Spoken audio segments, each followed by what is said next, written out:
だけど黒川茜は使える。ここで手放すわけにはいかない。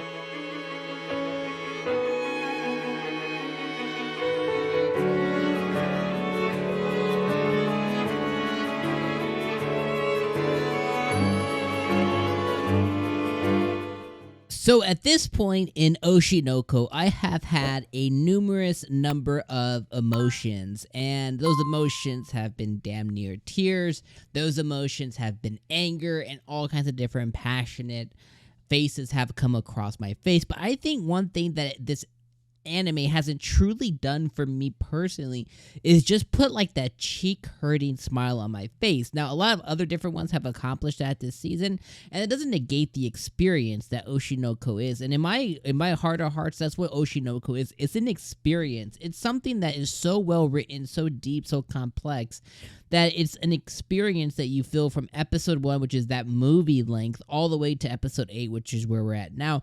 We're going on an experience. We basically started off with an experience of I and that life and who Ruby was before and Aqua was before. We went through an experience, and then we're now transitioning to the experience and journey of Aqua trying to take his revenge, right? And one thing that hasn't happened for me is just that cheek hurting smile, where episode 8 put that smile on my face. Like, my cheeks were hurting for how much smiling I was doing this episode. And I think that that's something that is unique to the anime, to where it's able to do all these different complex emotions over and over again and do them so well, and you have to really appreciate that. So let's kind of talk about this episode in totality, and I really feel like this episode was just really, really good.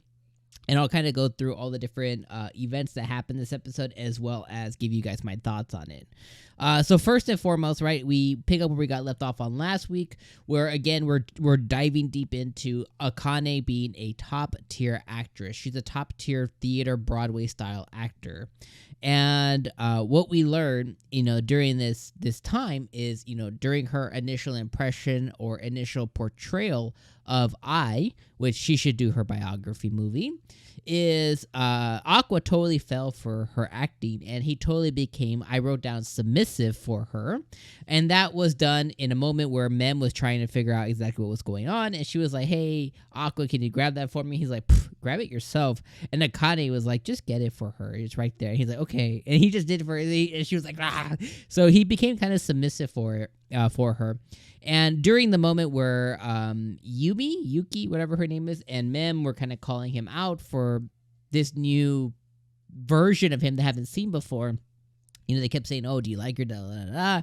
Eventually, he blushed and he ran away. That was my first, my cheeks were beginning to hurt at this point. Then we dive into this seriousness where Aqua is kind of reminiscing about, like, what was I to me? Like, why am I feeling this way towards this portrayal of I? Like, why am I feeling this way? And he's just a confused boy. He didn't know, is it because she was my mom? Is it motherly love? Was I in love with her? Was it a fatherly thing? Was it a friendship? What was I just a crazy fan? Like, what was it? What are these feelings? So he needs to go on a journey, a spiritual journey, to kind of like look in himself, look within himself to figure out what were these feelings that I'm harboring that begin to kind of come out, when he saw this version of her again, so many odd years, 12 years later, whatever it is. So that's that whole entire thing that happens. Like, he needs to figure out, about himself, and then he also needs to figure out, based on his past experience, his limited time with I, is he was never able to discern, and I like how he says it, where her truth was and where her lies were. He never knew where the truth started and the lies began, or the lies began and the truth ended. He never really could figure that out. Then we go into the next part here where we see Kana. I love Kana so much. She's the best girl. But she's getting all jealous and riled up at the fact that Aqua is getting closer to Akane and stuff like that. He ends up, out of nowhere asking Kana to hang out with him, and he skips school and they go play ball in the park, which Kana's a little taken aback by. But during this time, she calls him out for having delusions of grandeur. That was a hilarious scene. But she also asks him straight up, like, what the heck is going on with you and this girl kind of thing.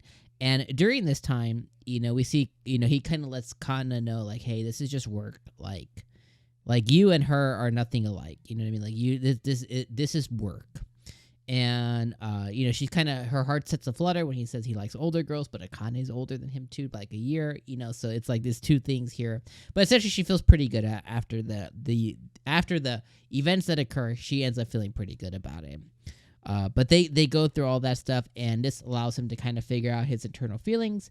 And I think he finally put together that he wasn't in love with Ai based on his interactions with Kana and stuff. Like, he can really discern that this infatuation it might not necessarily be romanticness, and I think that he was finally able to kind of grasp that. But he's grasping that through his confusion of going through puberty, going through aging as this other person. He even said himself this episode, he's kind of losing himself. Basically losing this version of himself that he used to be, and he's slowly becoming Aqua now, which is this who he is now, seemingly. Which, essentially they're both of the same, but I get what he means. Is like he's going through all these complex changes and emotions that causes in your brain that it's made it difficult for him to hold on to who he was before, because he is going through being a baby and aging and going through puberty and feelings and uncontrollableness, right? Uncontrollable attraction and things that you feel for other people and stuff like that. So I think that was all pretty quick. But long story short, we then go back into the Akane stuff, and I think this is where I found it really, really interesting. He learns that Akane was basically able to piece together that she could tell Ai had a child. She could, based on all the information she gathered, she could tell that something changed in her, something drastically changed in all of her mannerisms and everything, that she was like, she basically had like a secret love child somewhere. And she's also able to gravitate and grasp her emotions and motivations and everything. And Aqua quickly recognized that Akane is able to grasp all these things that he just simply was never able to. He was never able to fully put himself in her shoes to really understand what was her decisions and all these things. But he seems that Akane can, and he makes an impromptu decision that he needs to keep Akane around, because he's gonna need to kind of like run things through this new version that she's discovered, so he can really understand what I was trying to do. This leads him to then kiss her and basically hold on to her via the show, so that way they can remain work boyfriend, work girlfriend. I think that was really cool. But this made Kana really, really mad. I thought that was funny as well too. We then get to the last couple of parts where we see that his deal with the director is finally complete. He set up a meeting, I'm sure we're going to see next episode, where where the director's finally going to give information about Ai. And then the episode ends with him speaking to Mem. I think he really took to Mem. Again, not romantically, but just he really likes her as a person. And he ends up learning that she wanted to be an idol at some point, but she couldn't do it for whatever reason, and she had to go the YouTube route. He then invited her to be, because she has, a good, not vision, but she has good ideals, good memories, good. She basically really appreciated 𝐒𝐻𝐻𝐵, where I was a part of before. She has a lot of praise for them, and he was like, "Come join the new 𝐒𝐻𝐻𝐵 at my studio." And at first, Mem thinks he's kidding around, but his look in his eyes tells her that he's not. So now Mem is probably going to go to Strawberry Productions as well too, which is really, really cool. So now it's going to have Ruby, Kana, and then it's going to have Mem as well too. And then obviously Akane is going to be in the picture a lot too. And what will that end up being, right? Is he going to go Kana? Is he going to go Akane? Is he going to go no love at all because he's so enveloped in revenge? And the other piece of it too is like, well, once he completes his revenge, what are you going to do, bro? So that's another big thing too. But overall, really fantastic episode. Again, my cheeks were hurting for how much I was smiling.